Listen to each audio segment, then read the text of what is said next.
मैं इस दुनिया का राजा हूँ, मैं तो पापा हूँ, पापा इस दुनिया का पापा।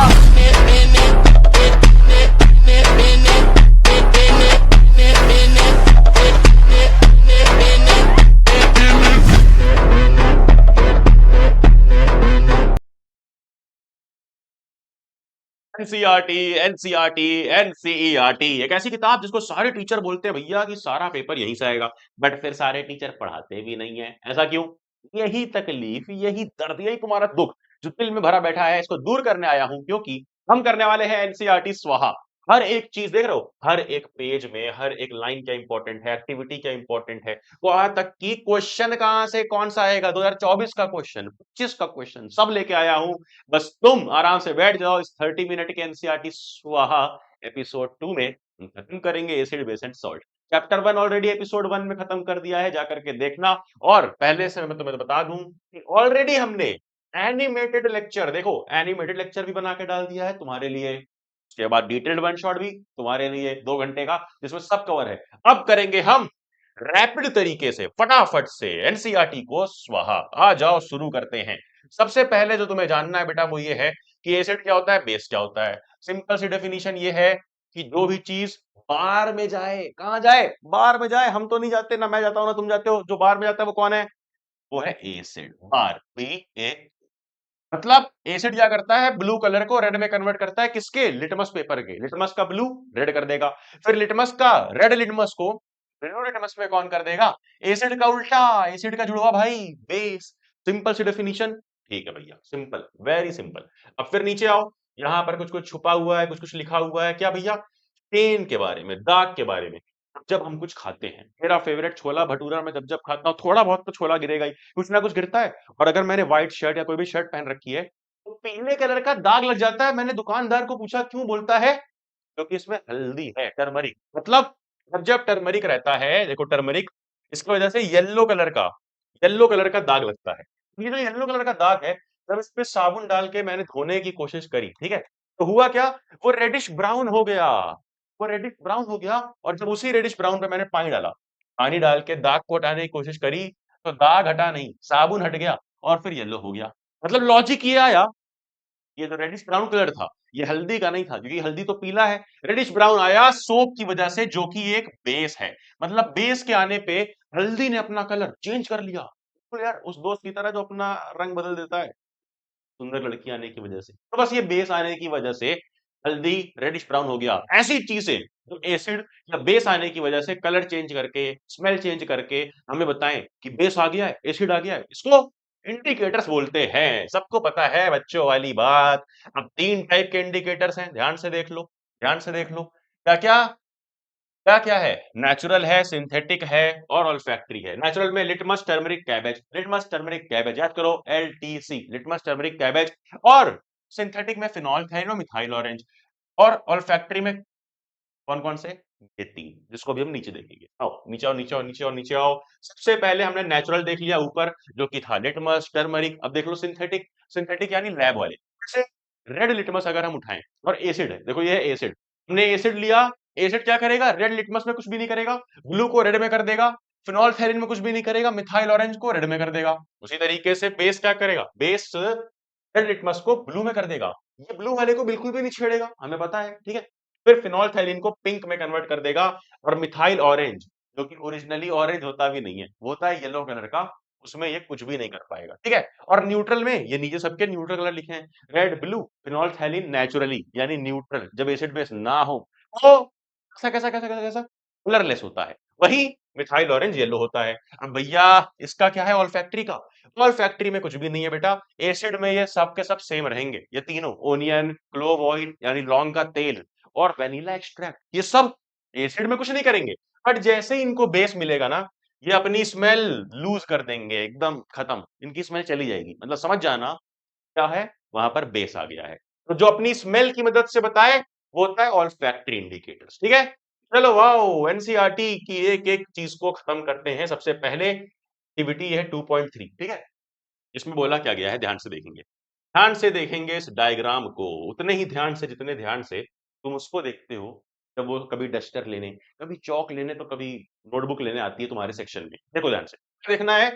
कि यहाँ पर हमने लिया है क्या, डाइल्यूट सल्फ्यूरिक एसिड यानी H2SO4, जिसमें हमने डाल दिया है क्या, जिंक। जब जिंक डालोगे H2SO4 में, हमने चैप्टर 1 में पढ़ा था, क्या होता है, जिंक डिस्प्लेस कर देता है, हाइड्रोजन गैस निकलती है, ठीक है। हाइड्रोजन गैस जो निकली, इसको हमने एक पाइप से यहाँ पे लिया और सोप में डाल दिया। अब सोप में जब तुम कोई भी गैस डालोगे, खुद भी जब हम बचपन में ऐसे सोप सॉल्यूशन में लगा करके फूकते थे तो ढेर सारे गुब्बारे निकलते थे। यहाँ पर भी क्या होगा, यहाँ पर भी बबल्स निकलेंगे, और ये बबल्स में क्या भरा होगा, कौन सी गैस, हाइड्रोजन गैस, क्योंकि हाइड्रोजन गैस निकल रही है। अब हाइड्रोजन गैस के पास जब तुम कैंडल लाओगे तो वो पॉप करके आवाज करेगी, चैप्टर 1 में पढ़ाया था। यही हुआ इस एक्टिविटी में, ठीक है। और एक्टिविटी करके हम लोग टेस्ट क्या कर रहे हैं, हम लोग टेस्ट कर रहे हैं कि भैया मेटल कैसे रिएक्ट करता है। तो एसिड मेटल के साथ कैसे रिएक्ट करता है, सॉल्ट और हाइड्रोजन गैस। जो कि ना, अगर जो स्मार्ट बच्चे हैं, जो मेरे लेक्चर्स देखते हैं, जो चैड है, चैड नूब बच्चे नहीं बात कर रहा हूं मैं, चैड बच्चों की बात कर रहा हूं, उनको पता है कि अक्षय भैया ने बताया है कि ये सब रटना नहीं है। क्योंकि हमें तो ऑलरेडी ये बताया ना कि भाई ये रटने की जरूरत नहीं है, acid plus metal equal salt and hydrogen gas. क्यों, क्योंकि एसिड कौन सा था, H2SO4 था भैया। मेटल क्या था, जिंक था भैया। और हमने पढ़ा डिस्प्लेसमेंट रिएक्शन, जिंक इसको लात मारेगा, जो कि रिएक्टिविटी सीरीज में ऊपर है, हाइड्रोजन को लात मारेगा, क्या बना लेगा, SO4 के साथ दोस्ती करके ZnSO4, हाइड्रोजन निकल जाएगा। तो ये क्लासिक एग्जांपल है डिस्प्लेसमेंट रिएक्शन का, जो कि इस रिएक्टिविटी सीरीज के हिसाब से होती है, ठीक है। चैप्टर 1 में मैंने पढ़ाया था, यहां पर भी देख लो। चलो, अब बोला गया है कि अगर अगर अगर अगर एसिड ना लेके उसी उसी जिंक मेटल के साथ, देखो उसी जिंक मेटल के साथ हम अगर NaOH यानी एक बेस ले लेंगे तब क्या होगा। कुछ नहीं, कुछ नहीं, केमिस्ट्री में जो भी बोला जाए उसको लिख दो, और फटाफट से लिख दो। जिंक प्लस NaOH क्या होगा बेटा, बन जाएगा Na2ZnO2, प्लस यहां पर भी हाइड्रोजन गैस निकलेगी। ये एरो ऊपर का मतलब गैस निकल रही है, ठीक है। Na2ZnO2 का नाम याद रख लेना, सोडियम जिंकेट, क्योंकि ये पक्का 1 नंबर में तुम्हारे एग्जाम में आने वाला है, 110% आने वाला है। चलो चलो चलो चलो नीचे आओ, और अगली एक्टिविटी आएगी क्या, 2.1.3। अरे ये हेडिंग है, एक्टिविटी है 2.5। बट मैंने बोला था कि मैं क्वेश्चन भी तुम्हें दे दूंगा। तो इस एक्टिविटी से कौन सा क्वेश्चन आता है जो हमने अभी भी पढ़ा, ये वाला क्वेश्चन जो कि एग्जाम्पलर में दिया है, इसको सॉल्व कर लेना, इजी क्वेश्चन है, ठीक है, बहुत इजी क्वेश्चन है। अब आ जाओ ऊपर, आ जाओ आ जाओ आ जाओ आ जाओ। ये इस एक्टिविटी में बोला क्या गया है, ध्यान से देखेंगे।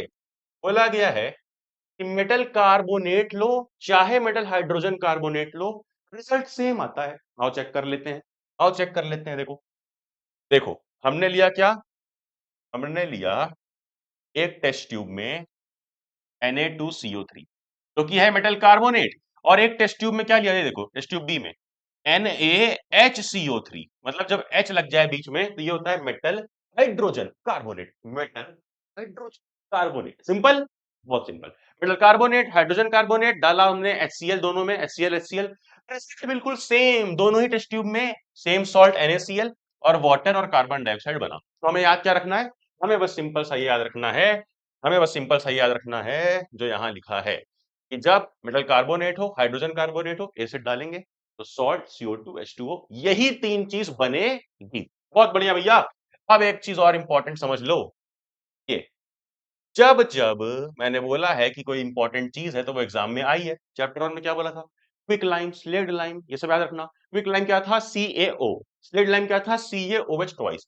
तो CaOH ट्वाइस है, इसमें हमने डाला CO2, तो क्या बना, ये बना CaCO3, जो कि एक सॉलिड होता है, प्रेसिपिटेट, व्हाइट कलर का मार्बल होता है। बट इसी में अगर हम लोग बेटा एक्सेस यानी बहुत ढेर सारा, एक्सेस यानी ऑफ कोर्स भैया इतनी इंग्लिश तो में आती है, एक्सेस यानी बहुत ढेर सारा CO2 अगर डाल देंगे, बहुत ढेर सारा CO2, तो ये बन जाएगा CaCO3 से CaHCO3 twice, calcium hydrogen carbonate या कैल्शियम बाइकार्बोनेट, जो कि सॉलिड नहीं रहेगा, इस बार ये सॉल्यूबल रहेगा। मतलब पहले तो सॉलिड बनता है, अगर इसको मिला देना है, सॉल्यूबल करना है, तो ढेर सारा CO2 वापस डाल दो। यही तुम्हारा यहाँ पर इस रिएक्शन में लिखा हुआ है। देखो ये lime water, CO2 white precipitate बना, फिर एक्सेस डाल दिया तो CaSO3 बन गया, जो कि सॉल्यूबल है। समझ में आया, समझ में आया क्या, सिंपल।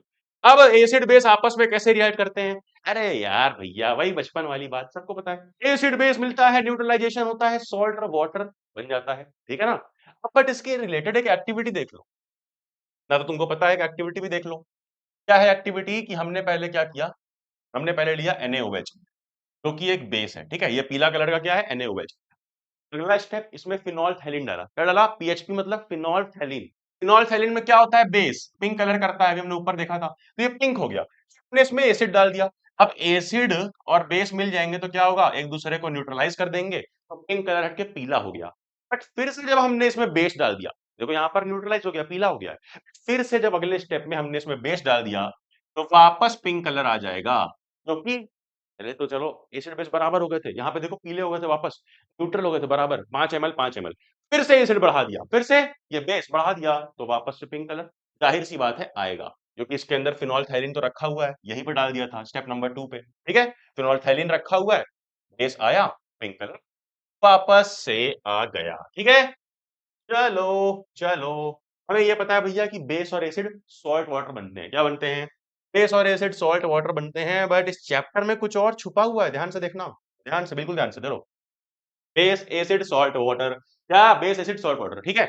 बट अगर मैं तुमसे बोलूं एसिड को एसिड ही रहने देते हैं, एसिड को एसिड ही रहने देते हैं, बट बेस की जगह पर ले लेते हैं मोबाइल नंबर। क्या ले लेते हैं, मोबाइल नंबर। किसका ले, किसका मोबाइल नंबर ले, कमेंट मत कर देना, ठीक है, उसका तो बिल्कुल भी मत कर देना, मैं कॉल करूंगा वरना रात को। इधर देखो तुम, मोबाइल नंबर से मतलब है कि metallic oxide is basic, metallic oxide is basic, मतलब अगर हमने यहां पर ले लिया मेटेलिक ऑक्साइड, तो वो बेसिक होता है। अभी हमने देख लिया MOB से, तो अगर मेटेलिक ऑक्साइड आया वो बेस होगा, एसिड ऑलरेडी है, तो क्या बनेगा, सॉल्ट एंड वाटर। उसी तरह से जैसे हमने यहां पर मेटेलिक ऑक्साइड लिया, उसी तरीके से एसिड को हमने रहने दिया था, इस बार हम एसिड को उड़ा देते हैं, उसकी जगह पर क्या लेंगे, एसिड की जगह पर non non metallic non metallic oxide लें, और बेस को इस बार रहने दें, तो base plus non metallic oxide क्या बनेगा, सॉल्ट एंड वाटर। ऐसा क्यों हो रहा है,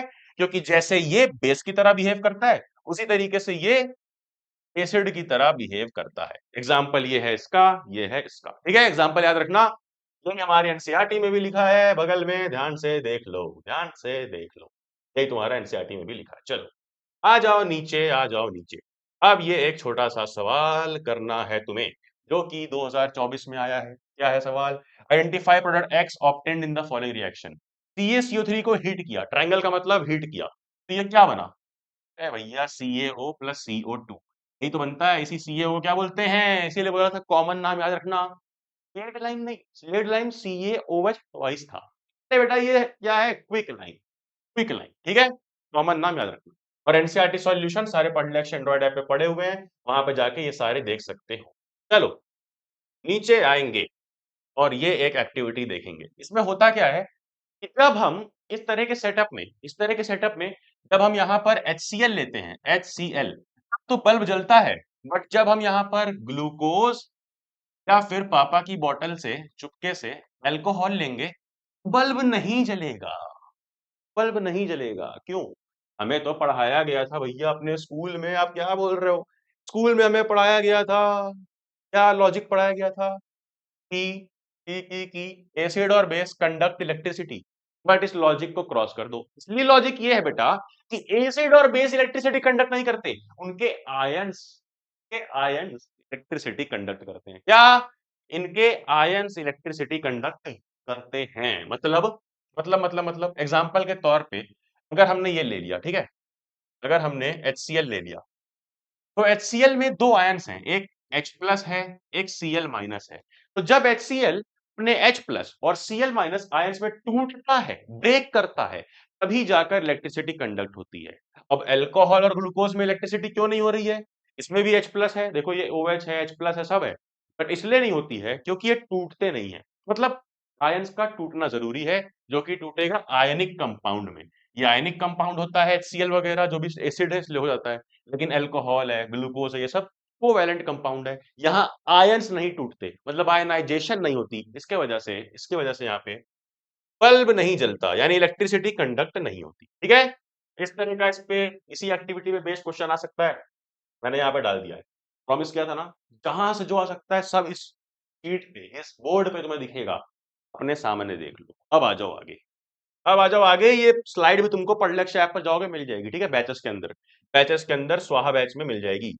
चलो अब ये अगला देखो, अगला देखो, अगला देखो। यहाँ पर भैया बना है, आप में बगल में सिखाओ, बगल में समझाओ ताकि क्लियर समझ में आए। देखो ये क्या, ये हमने लिया NaCl, NaCl लिया, ठीक है, एक सॉल्ट है। NaCl में हमने डाल दिया H2SO4 जो कि एक एसिड है। एसिड को कहाँ डाल दिया? एसिड को डाल दिया सॉल्ट में। तो बनेगा क्या? बनेगा क्या? NaCl and NaCl। आजा इधर आजा। NaCl को डाल दिया H2SO4 में, बनेगा HCl, एक एसिड बनेगा, ये HCl एसिड। अब हमें टेस्ट करना है कि HCl एसिड, जो कि हमने पढ़ा था कि HCl करता क्या है? HCl करता है बार, ब्लू को रेड में कन्वर्ट करता है एसिड। तो क्या ये HCl एसिड कन्वर्ट कर पाएगा? बताओ। जब ड्राई लिटमस पेपर लोगे, यानी सूखा सूखा पेपर, सूखा सूखा लिटमस पेपर लोगे, तब तब कन्वर्ट होगा क्या? जब गैस भी ड्राई है, देखो dry HCl, dry litmus paper, gas भी सूखी है, और HCl गैस भी सूखी है और लिटमस पेपर भी सूखा है, तो कन्वर्ट नहीं होगा। क्रॉस क्रॉस, ठीक है, नहीं होगा।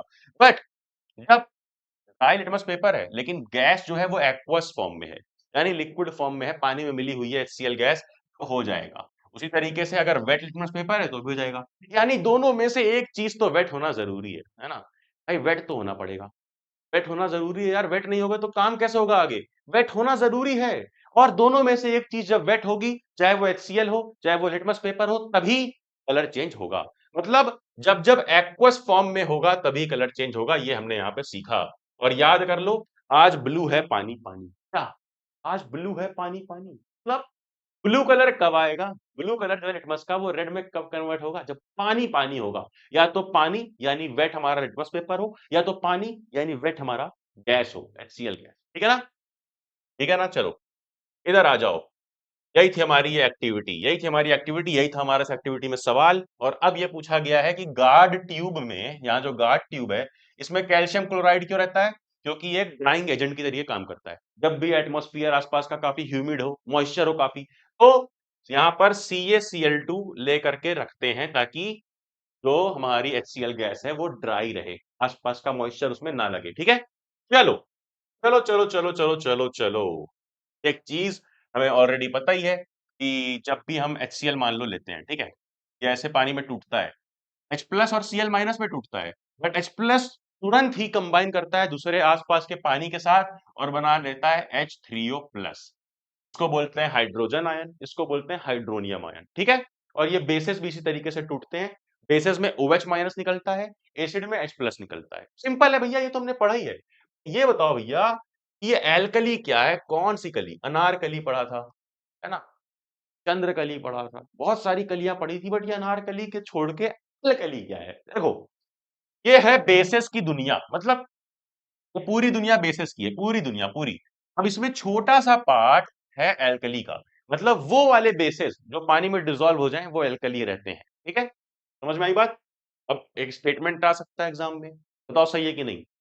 All alkali are bases, but all the bases are not alkali.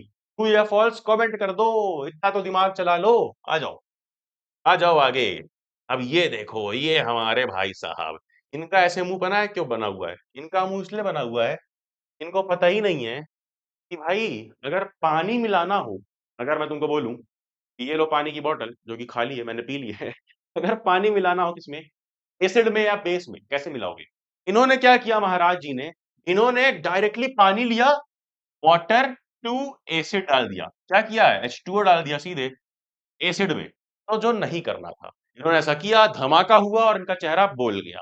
ऐसा नहीं करना था, क्योंकि हमें करना होता है ATW, एसिड को डालना होता है पानी के अंदर, उल्टा नहीं करना है कि पानी लो और एसिड में डाल दो, WT ये हो जाएगा, व्हाट द एक्सीडेंट। ऐसा मत करना, ठीक है? सिंपल वन वर्ड में आ सकता है, इसलिए मैंने बता दिया।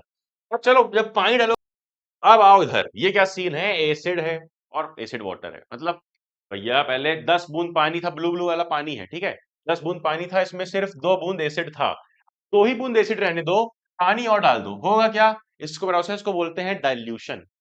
पर यूनिट वॉल्यूम कम कर दो, मतलब पहले जहां पर 1 लीटर पानी में एसिड था, वहीं अब 2 लीटर पानी में एसिड है, यानी एसिड की अमाउंट डिवाइड बाय वाटर की अमाउंट में फर्क आएगा ना? एसिड तो नहीं है, बट वाटर बढ़ता जा रहा है, तो ये फ्रैक्शन में, ये रेशियो में फर्क आएगा, इसी को बोलते हैं डाइल्यूशन। क्या बोलते हैं? डाइल्यूशन। देखो इसमें होता क्या है, देखो, मिक्सिंग एन एसिड और base with water result in decrease in the concentration of H3O या OH माइनस। एसिड में H3O कम होगा, बेस में OH माइनस कम होगा, इसी को बोलते हैं डाइल्यूशन। समझ में आई बात? Simple simple simple simple. आगे आओ, आगे आओ, जल्दी से आगे आओ। ये देखो, ये है हमारी पीएच स्केल। क्या है ये? PH scale. बीच में है न्यूट्रल जो कि 7 होता है। इमेजिन करो ऐसे मैं बीच में खड़ा हूं, बीच में न्यूट्रल है, फिर एक तरफ होगा एसिड, एक तरफ होगा बेस। कैसे? जब 7 से इधर जाओगे, 7 से, ये 7 है थाला फॉर अ रीजन। अब 7 से जब तुम इधर जाओगे 0 की तरफ, तो होगा एसिड। वहीं जब 7 से इधर 14 की तरफ जाओगे तो होगा बेस। यानी 7 से इधर एसिड, इधर 14 की तरफ बेस। और ऑफ कोर्स जाहिर सी बात है, जिधर एसिड होगा उधर कौन सा आयन निकलता है? बताया ना, एसिड में कौन सा आयन? H plus ion. तो इधर H प्लस आयन बढ़ता जाएगा, और इधर कौन सा बढ़ेगा? OH माइनस आयन बढ़ेगा।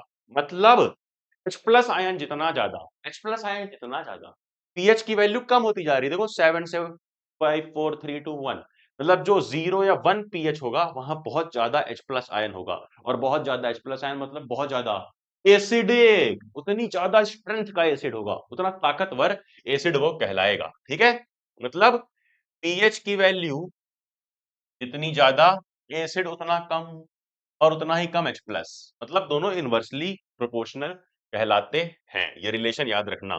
चलो, अब एक यहाँ पर टेबल दी थी, तुम हो जाओ बड़ा फट से खुश, क्योंकि मैंने तुम्हारे लिए फिल कर दी है। देख लो, इस तरीके से ही जैसे हमने ऊपर इंडिकेटर्स पढ़े थे कई सारे, होता है एक यूनिवर्सल इंडिकेटर। यूनिवर्सल इंडिकेटर मतलब जो कुछ ऐसा विबग्योर कलर का हो, इस तरफ वॉयलेट, इस तरफ रेड। देखो यहाँ पर ध्यान से, देखो ये है विबग्योर, विबग्योर, ये वॉयलेट है, रेड है। अब विबग्योर में कैसा दिखेगा? जो वॉयलेट वाला साइड है बेटा, ये साइड होता है बेस। मतलब अगर कलर इधर साइड आए, ब्लू वाले साइड, तो वो बेस है। जैसे NaOH, ये क्या है? NaOH, ये क्या है? Milk of magnesia. Pure blood का कलर ऐसा आता है, ग्रीन, बीच में 7 के आसपास, मतलब ये न्यूट्रल है। जबकि लेमन जूस और गैस्ट्रिक जूस जो कि HCl होता है, ये सब कैसा है? एसिडिक। अरे भाई, गैस्ट्रिक जूस पेट में एसिड है ना। लाइफ प्रोसेस पढ़ाया है फ्री में, शून्य बैच में, जाओ पढ़ो यूट्यूब पे। इधर आओ, चलो, इतना तो पता ही होना चाहिए यार। इधर आओ। अब कुछ importance of pH in everyday life, मतलब हमारा पीएच रेंज जो है वो 7.0 से 7.8 तक रहता है। उसी तरीके से अगर 5.6 के नीचे चला जाए, अगर जो बारिश हो रही है उसका पीएच वैल्यू 5.6 के नीचे चला जाए, तो क्या हो जाएगा? एसिडिक। अभी बताया था, 7 के नीचे एसिडिक, तो 5.6 से नीचे चला जाए तब एसिड रेन कहलाता है। और अगर पीएच सॉइल में है, वो भी बैलेंस होना चाहिए ताकि प्लांट उग पाए। उसी तरीके से डाइजेस्टिव सिस्टम में भी बैलेंस होना चाहिए। जब बहुत ज्यादा कभी कभी हमारा HCl प्रोड्यूस होता है, तो हम उसमें डालते हैं एंटा एसिड। एंटा एसिड, ठीक है, एंट एसिड कह लो, एंटा एसिड बोलते हैं इसको, प्रोनाउंस करते हैं। इससे होता क्या है, जो कि देखो ये है milk of magnesia, magnesium hydroxide, इसको डालते हैं तो न्यूट्रलाइज होता है, हमारे पेट में इंडाइजेशन से आराम मिलती है। अरे भाई, इनो पीते हो? वो इनो ही क्या है? एंटा एसिड, जो हमारी एसिडिटी को सही करता है। इसी तरीके से नीचे आओ, नीचे आओ, ये देखो, कई सारे बॉडी बिल्डर को लगता है कि उनके बॉडी में सबसे स्ट्रॉन्ग पार्ट कुछ और है, लेकिन सबसे स्ट्रॉन्ग पार्ट पता है क्या होता है हमारी बॉडी का? Calcium hydroxy apatite. Calcium hydroxy apatite, जो कि हमारे दांतों में होता है। और जब इसका दांत का पीएच 5.5 से कम जाए, तो हमारे दांतों में कैविटी वगैरह लगती है, दांत खराब होते हैं।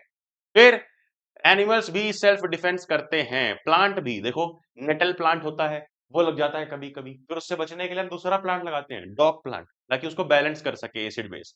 अब ये कुछ टेबल है जिसमें बहुत ही इंपॉर्टेंट एसिड है, कहाँ कहाँ से मिलते हैं। जैसे विनेगर में एसिटिक एसिड है, जो भी खट्टे चीजें हैं उसमें एसिडिक एसिड है, विनेगर हो गया, उसके बाद और भी चीजें हैं। फिर ऑरेंज में साइट्रिक एसिड है, टैमरिंड में टैरिक है, टोमेटो में ऑक्सैलिक है, लैक्टिक एसिड कर्ड में, जो कि दूध से बना हुआ है। फिर लेमन में साइट्रिक, एंट में मिथेनोइक, और नेटल में मिथेनोइक। ठीक है, एंट यानी, अरे भाई, चींटी काट ले, मधुमक्खी काट ले, कुछ भी काट ले, क्या बनेगा? मिथेनोइक एसिड निकलेगा। अब मोर अबाउट सॉल्ट्स। सॉल्ट्स ना फैमिली से आते हैं, जैसे हम लोग की फैमिली है, सॉल्ट्स भी फैमिली से आते हैं। कैसे भैया? देखो, NaCl और Na2SO4 सेम फैमिली से माने जाएंगे। क्यों? क्योंकि Na यहाँ पर सेम है। उसी तरीके से NaCl और KCl भी सेम माने जाएंगे। क्यों? क्योंकि Cl सेम है। यानी पॉजिटिव नेगेटिव कोई भी चीज सेम हो जाए तो वो क्या होगा? सेम फैमिली से। बता दो इसमें से कौन सा सेम फैमिली से है, बताओ जल्दी। इसका आंसर मुझे कमेंट में चाहिए। नीचे आओ, नीचे आओ। एसिड बेस बन के मिलते हैं सॉल्ट एंड वाटर, हमें पता था। बट अगर मैं तुम्हें सॉल्ट दे दूं और बोलूं इसमें से एसिड और बेस बताओ किससे बना है, तो कैसे बताओगे? देखो, किससे बताओगे? एसिड है, बेस है, हमें निकालना है किससे? सॉल्ट से। तो सॉल्ट हमारा क्या है? NaCl। करो क्या, सिंपली पॉजिटिव वाले आयन में OH जोड़ दो। जैसे NaCl में पॉजिटिव क्या है? Na पॉजिटिव है, इसमें OH जोड़ दो, OH, और इससे हमें मिल जाएगा हमारा बेस। देखो NaOH। उसी तरीके से नेगेटिव वाले में जो कि Cl है, तो Cl माइनस नेगेटिव होता है, इसमें पॉजिटिव वाला जोड़ दो, H प्लस आगे लगता है, ठीक है, HCl, तो इससे हमारा मिल जाएगा एसिड। इस तरीके से एसिड और बेस किसी भी सॉल्ट से निकाला जा सकता है, जो कि तुम्हें डिटेल लेक्चर में भी किसी ने नहीं पढ़ाया होगा, बट यहाँ मैंने बता दिया। अब 3 सॉल्ट मैंने दिए हैं, बताओ सबसे ज्यादा स्ट्रॉन्ग एसिड इसमें से कौन है? असेंडिंग ऑर्डर में तुम्हें लगाना है। ये क्वेश्चन पिछले साल आ चुका है, बट अब तुम इसको कर लोगे आराम से। चलो चलो चलो चलो आगे आओ। अब ये रहा एक नमक पानी का रिएक्शन, जिसको हम लोग क्लोर अल्कली प्रोसेस बोलते हैं। डरना नहीं है, ये भी बहुत इजी है। क्लोर अल्कली क्या है, क्या है, क्या है, क्या है भैया? आओ देखें, बड़ी मजेदार चीज है, ध्यान से देखना। नमक NaCl हमको पता है, वाटर H2O। अब इसमें इलेक्ट्रिसिटी पास कर दी, ठीक है, इलेक्ट्रिसिटी, तो होगा क्या? एक बेस बनेगा और दो गैसेस। बेस कौन सा? NaOH बन जाएगा, और दो गैसेस Cl2 प्लस H2। समझ में आई बात? ओके भैया। अब बताना है कि कहां पर क्या बना, वहां पर क्या बना। ये जो ऊपर रिएक्शन है, यही रिएक्शन है क्लोर अल्कली की, ठीक है। और नमक और पानी जो यहाँ पे रखा हुआ है, इसी को बोलते हैं ब्राइन। नमक पानी को जब मिला दोगे बेटा, तो इसको बोलते हैं ब्राइन सॉल्यूशन। क्या जो बच्चे पढ़ के आए हैं उनको पता होगा, ब्राइन सॉल्यूशन, ठीक है। इधर आओ नीचे। होता क्या है, इस तरीके का सेटअप होता है। इधर से हम लोग यही ब्राइन डालते हैं। कौन सा ब्राइन? जो भी बताया मैंने, यही नमक और पानी का सॉल्यूशन। ब्राइन हमने इधर से डाला, ठीक है, ब्राइन हमने इधर से डाला, नमक पानी का सॉल्यूशन, इलेक्ट्रिसिटी पास करी। तो बस याद इतना रखना है कि क्लोरीन गैस निकलती है एनोड की तरफ, जो कि क्लोरीन एक नेगेटिव एलिमेंट है, और नेगेटिव चीज पॉजिटिव की तरफ जाएगी, ठीक है। और कैथोड जो कि पॉजिटिव है, इसकी तरफ क्या जाता है? हाइड्रोजन गैस, ठीक है, ठीक है, हाइड्रोजन गैस। क्यों क्यों क्यों क्यों? क्योंकि कैथोड बेटा नेगेटिव होता है ना, नेगेटिव पॉजिटिव, पॉजिटिव किधर जाएगा? नेगेटिव की तरफ, हाइड्रोजन गैस। और इधर साइड में क्या निकलता है? Brine containing NaOH। इधर NaOH निकलता है। अभी तो तीन प्रोडक्ट हैं, कौन कौन से? NaOH, H2Cl, ठीक है, यही हमारा ब्राइन है। अब आओ नीचे, क्योंकि ब्राइन इंपॉर्टेंट इसलिए है क्योंकि इसमें इसमें इसकी मदद से हम कई सारी चीजें बनाते हैं। जैसे ब्लीचिंग पाउडर। ब्लीचिंग पाउडर कैसे बनेगा?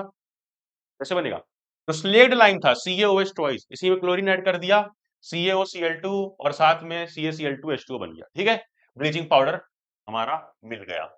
सारे के सारे जो सॉल्ट्स है ना, इन सब के यूजेस भी आएंगे। ये ब्लीचिंग पाउडर के यूजेस है, क्या क्या यूजेस है भाई, मतलब कहाँ कहाँ काम आता है, एग्जाम में आता है, ध्यान रखना कहाँ का काम आएगा। देखो, कॉटन लिनन इंडस्ट्री में, टेक्सटाइल इंडस्ट्री में ब्लीचिंग करने का काम आता है। ऑक्सीडाइजिंग एजेंट, ड्रिंकिंग वाटर को जम्स फ्री बनाने का काम आता है, ठीक है, ब्लीचिंग पाउडर।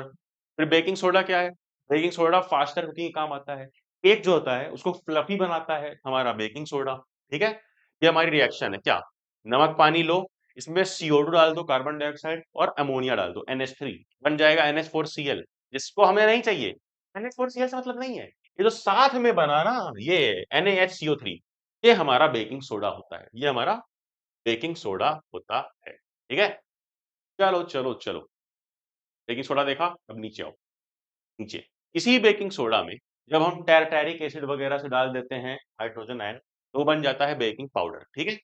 चलो, और इस तरीके की रिएक्शन होती है। देखो, ये बन गया बेकिंग पाउडर का रिएक्शन, ये, और ये हमारा रिएक्शन है हम जब जब हम हीट करते हैं। क्या करते हैं? हीट करते हैं। तो जब हम हीट करते हैं बेकिंग सोडा को, ये जो CO2 निकलता है, यही तो केक को फ्लफी बना देता है, फूला फूला बढ़िया केक बना देता है, टेस्टी केक बना देता है, ठीक है। चलो आगे आओ। यूजेस ऑफ बेकिंग सोडा लिखे हुए हैं, ये देख सकते हो। सोडा एसिड फायर एक्सटिंग्विशर में काम आता है, याद रखना, जो इंपॉर्टेंट यूज बता रहा हूँ। कॉस्टिंग सोडा कैसे बनता है? सोडियम कार्बोनेट लो और उसमें 10 मॉलिक्यूल ऑफ वाटर चिपका दो, Na2CO3.10H2, सिंपल। इसके भी यूजेस यहाँ पे लिखे हुए हैं, जैसे कि ग्लास, सोप और पेपर इंडस्ट्री में काम आएगा। और ये एक इंपॉर्टेंट यूज है कि परमानेंट हार्डनेस ऑफ वाटर कौन मिटाता है? परमानेंट हार्डनेस को मिटा देगा कौन? Causing soda. ये यूजेस से ही क्वेश्चन इसमें से बनेंगे। अब जो सॉल्ट्स के क्रिस्टल है, क्या ये ड्राई है? नहीं, वेट है यार, क्योंकि एसिड वेट होना इंपॉर्टेंट है। ध्यान से देखो, पीछे चैप्टर 1 में पढ़ाया था क्या? ये पढ़ाया था ना चैप्टर 1 में, FeSO4.7H2O ग्रीन कलर का होता है, क्योंकि ये वेट होता है, हाइड्रेटेड होता है। जब इसको गर्म करते हैं तो व्हाइट कलर का FeSO4 निकलता है। उसी तरीके से ब्लू कलर का CuSO4.5H2 होता है। ये 5 मॉलिक्यूल ऑफ वाटर के जुड़े होते हैं। जब हीट करते हैं तो CuSO4 निकलता है, ये भी व्हाइट होता है।